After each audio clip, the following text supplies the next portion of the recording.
So Bridging the Digital Disconnect, it's a 3-year programme of research that's been carried out by NUI Galway and Inspire Ireland in collaboration with the Young and Well Cooperative Research Centre in Australia. So we're working with parents, education, health and mental health professionals to understand their needs in relation to youth mental health and the potential use of online technologies to assist them in supporting young people's mental health. Over the course of the 3 years, we're going to develop a series of online resources. The first resource will be designed to meet the needs of parents, following that teachers and youth workers, health professionals including health promotion officers, social workers, general practitioners and mental health professionals. So just to look at the rationale for developing online resources for parents and professionals working with young people. It's been mentioned already this morning that we know that the greatest users of the internet in Ireland are young people aged 16 to 24.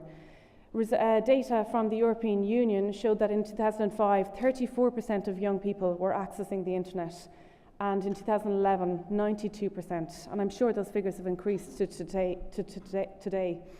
78% of young people are using the internet on a daily basis. So we can see that for most young people, information communication technologies are very much a part of their everyday lives. However, the same perhaps is not necessarily the case for parents. A recent European survey, which looked at parents' perspectives on young people's use of the internet, revealed that half of parents surveyed in Ireland say that they should do more in relation to their children's internet use. And their concerns were around sexually explicit, violent images, online grooming, self-harm, suicide, anorexia.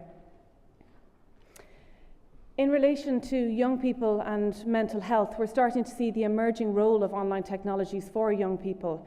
The recent My World survey, which was conducted with over 14,000 young people in Ireland, showed that for adolescents aged 12 to 19 years of age, the internet was the third most frequently reported source of support for their mental health and well-being. And for young adults aged 17 to 25, the internet was the most frequently reported source of support. So, as Margaret mentioned already, we can see that the internet can now be seen as both a setting and a tool for action in addressing young people's mental health. And this has major implications for parents and professionals in how they interact with young people. So in order to develop the parent resource, we conducted a parents' needs assessment survey with parents in Ireland. 334 parents of students in first and fifth year, that's students aged 14 and 17, across 11 randomly selected schools in Ireland, completed a parent survey, and this was followed by 34 parents taking part in focus groups across Ireland. So I'm just going to show you some of the key findings from these results. Parents were asked what did they use the internet for in the past month. Just over 1 in 5 parents said that they had used the internet to search for mental health information in the previous month. In relation to what supports parents would use if their child was going through a tough time, 70% of parents said that they would look for help on the internet, and 64% of parents said that they would look for help on a dedicated mental health website. Parents were asked how they would like to receive youth mental health information, and the top 4 methods or ways of receiving information included through a postal leaflet, a website, email, and through a professional association. So you can see here the potential of online technologies for providing youth mental health information for parents. In terms of the development of an online resource for parents, the 4 most frequently requested resources included guidelines about identifying mental health problems in young people and how to deal with these problems, a directory of relevant local services that are available to support young people, reliable information on youth mental health, and also on how parents can support their own mental health and well-being. Just some additional suggestions from parents that emerged through the focus groups. Parents repeatedly requested an emphasis on positive mental health. So how could they promote positive mental health and well-being in their children's lives? So one quote was, "Tips to help us promote good mental health in our families." One of the comments that came up right throughout the focus groups and the questionnaire was the need to address the technology gap between parents and young people. And parents talked in general around not being comfortable using technologies, but also in particular around social networking. So some quotes included, "People who work in offices forget there's a huge volume of parents who don't really know about computers. A young person can very quickly minimize something or delete histories, so you're up against it.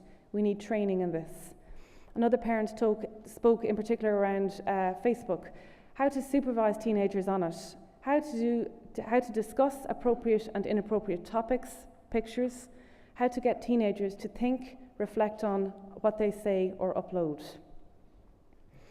Parents requested general practical parenting skills, and these were skills in relation to communicating with their young children, conflict resolution skills, and also just to inform parents around things that they may not be aware of that children are experiencing nowadays.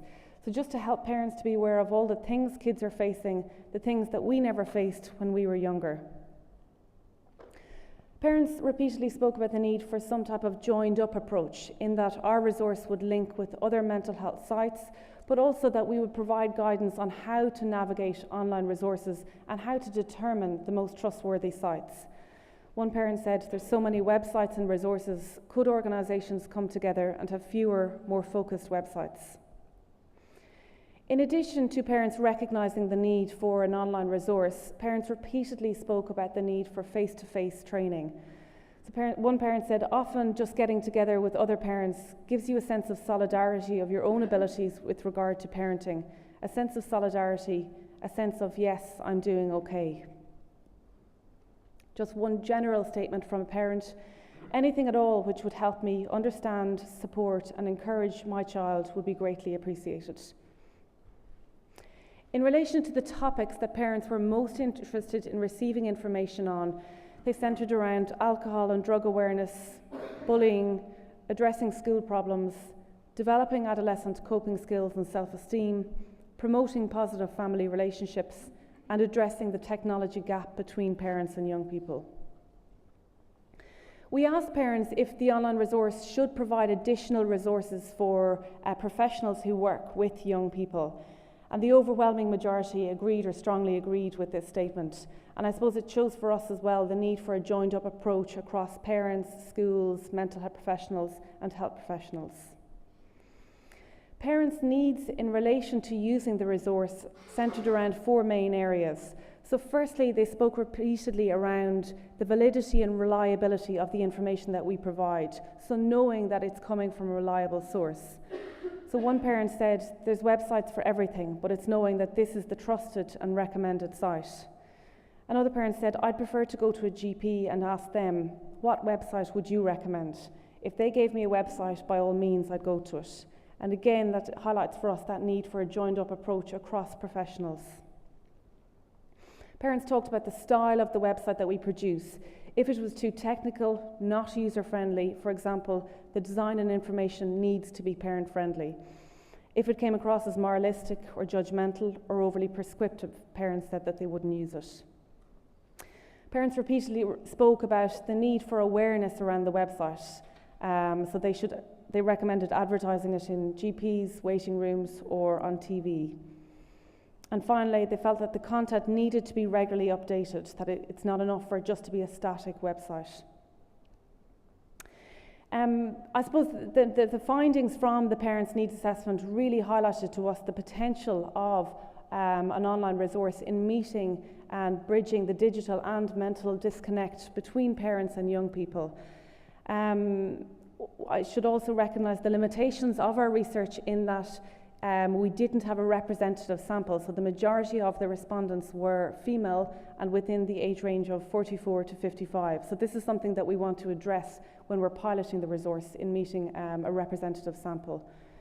In terms of the implications and the development of the resource, which is happening in the coming months, we want to base our resource development on what's already available. So we have reachout.com for young people, and now we're looking at developing the parenting site, which will address hopefully 6 main areas. So providing valid and reliable youth mental health information, skills and practical tips coming from both professionals and young people themselves around what parents need to do, addressing the technology gap between parents and young people, providing guidelines around communicating safely online.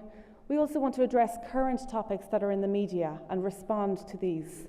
We want to provide information around the support that is available for young people, both online and offline, and then guidelines for parents around supporting their own mental health.